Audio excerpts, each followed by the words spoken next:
Emily slowly opened her eyes inside a dark, unfamiliar room. Her head throbbed from the crash, and her wrists were tied to a wooden chair. The only light came from a small window high above the floor.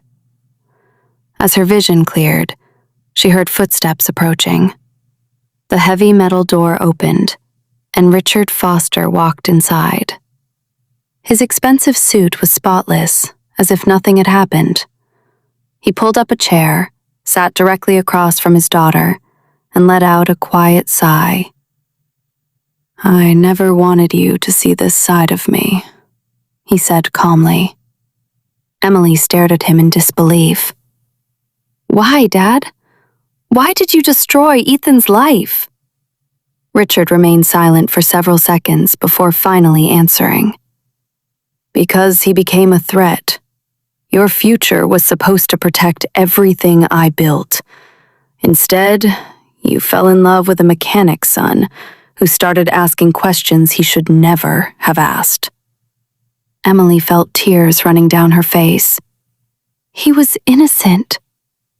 Richard nodded slowly. "I know. He always was." Those 4 words shattered everything Emily believed. Her father admitted the truth without hesitation. He explained that years earlier, Ethan's father had discovered illegal financial records connected to Richard's investment empire. Victor Hale had arranged the accident that killed him, and when Ethan unknowingly entered Victor's delivery operation years later, Richard saw the perfect opportunity to remove the last person who could uncover the past. Ethan had been framed before he even realized he was part of the game. "I never wanted to hurt you," Richard whispered, "but I was willing to sacrifice anyone to protect this family." Emily looked directly into his eyes and quietly replied, "You didn't protect this family. You destroyed it." Furious, Richard stood up and walked toward the door. Before leaving, he turned back and gave one final order to the guards outside. "No one speaks to her until this is over." Meanwhile, Ethan and Daniel Brooks reached the FBI safe house, carrying the evidence box that Daniel had protected for 7 years. Agents immediately copied every file from the flash drives and compared them with the financial records Emily had delivered. Within hours, prosecutors confirmed the evidence matched perfectly. They finally had enough proof to arrest Richard Foster and expose the entire criminal network. But just as the FBI prepared their operation, one of the agents received a frantic phone call. Security cameras had captured Emily's kidnapping, and the suspects were traced to an abandoned private estate registered under one of Richard Foster's hidden companies.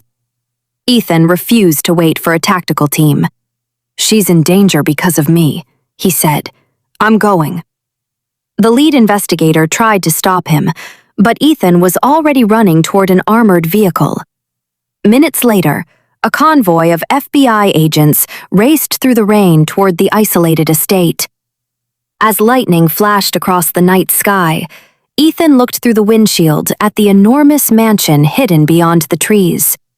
He had spent 7 years fighting for the truth. Now, only one thing mattered: bringing Emily home alive. What none of them realized was that Richard Foster had already prepared one final escape plan.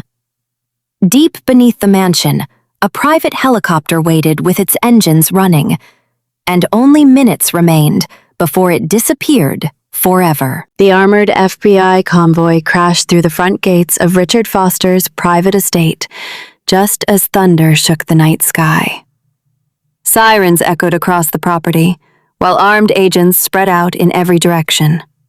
Ethan jumped from the vehicle before it had fully stopped, ignoring every order to wait. He ran toward the mansion, his heart pounding with only one thought in his mind: Emily. Inside, Richard Foster calmly watched the security cameras as agents surrounded the estate. He wasn't panicking. Instead, he smiled, picked up a small remote, and pressed a button. Instantly, every hallway went dark as the mansion's power shut down. Emergency lights flickered to life, covering the building in an eerie red glow. "If I lose everything tonight," Richard whispered, "no one leaves with the truth." At that moment, hidden steel doors slammed shut throughout the mansion, trapping several FBI agents inside.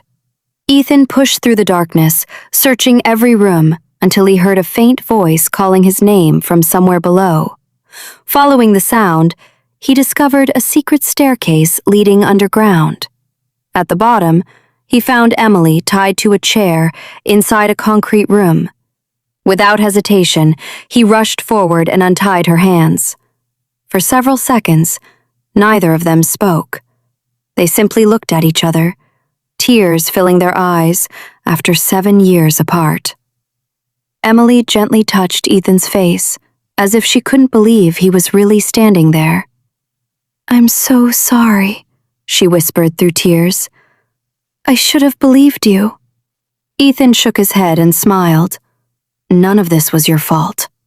Before they could say another word, the heavy steel door behind them suddenly locked. A hidden speaker crackled to life, and Richard Foster's voice echoed through the room. "I knew you'd find her, Ethan. That's exactly where I wanted you." Suddenly, the floor began to vibrate. Daniel Brooks, who had entered the underground tunnel with FBI agents, shouted that Richard had activated explosives hidden beneath the mansion years earlier as part of his escape plan. A countdown appeared on a nearby monitor. 5 o'clock. 5 minutes remained before the entire underground bunker collapsed. Panic spread through the agents as they searched for another exit. Ethan grabbed Emily's hand, refusing to let go this time. Together, they followed Daniel through a narrow maintenance tunnel while pieces of concrete crashed around them. Above ground, Richard Foster walked toward the waiting helicopter, believing he had won. But just as the helicopter lifted a few feet into the air, a sniper from the FBI disabled its tail rotor with a single shot. The aircraft spun violently before crashing back onto the landing pad. Richard stumbled out, trying to escape on foot, only to find dozens of federal agents surrounding him from every direction. For the first time in his life, there was nowhere left to run. As agents placed him in handcuffs, Richard looked toward the collapsing mansion and quietly smiled. "It doesn't matter," he muttered. "They're already dead." At that exact moment, deep beneath the burning estate, Ethan and Emily reached what looked like the final exit. But when Daniel forced the emergency door open, all 3 of them froze. The bridge leading across the underground escape tunnel had already collapsed into a raging river below, and the countdown had reached 1:17.